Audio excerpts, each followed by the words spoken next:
Hi, in this video, we're going to connect something called GitHub to Lovable. And we're going to do something geeky called commit. That's software speak for pushing your code to GitHub.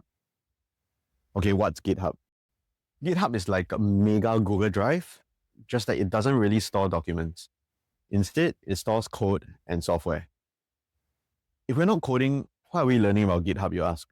Well, because GitHub is the reason why in the software world, you can undo changes immediately with a click of a button. Without somewhere to store your code like GitHub, every single change you make to your software will be pretty much irreversible, and you will have to recode everything every time once you break something. GitHub is the reason why engineers can say things like build fast, break fast, repair fast, learn fast. And so it's worth knowing even as a non-coder.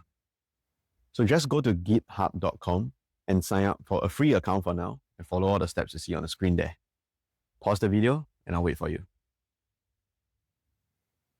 Once you sign up for your free GitHub account, let's jump back into your Lovable dashboard. Go to the upper right hand of your screen, click on that cat icon, and then click on Connect GitHub.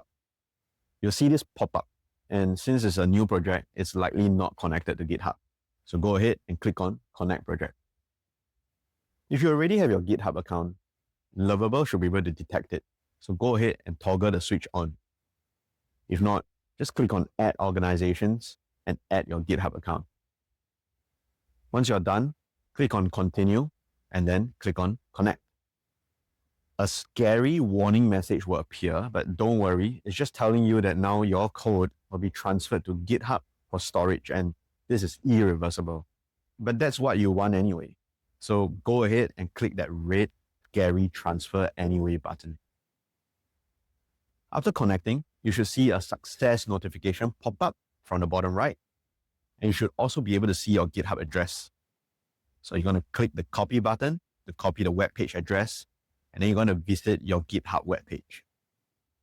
When the GitHub web page loads, you'll see that all your code has been safely stored and saved in GitHub.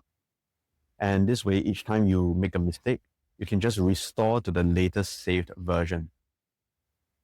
See, it wasn't that hard. Even a non-software engineer like you can do this. Now, this is the last video in class 1 of this hands-on series. I'll catch you in our next series of videos for more app building. See ya.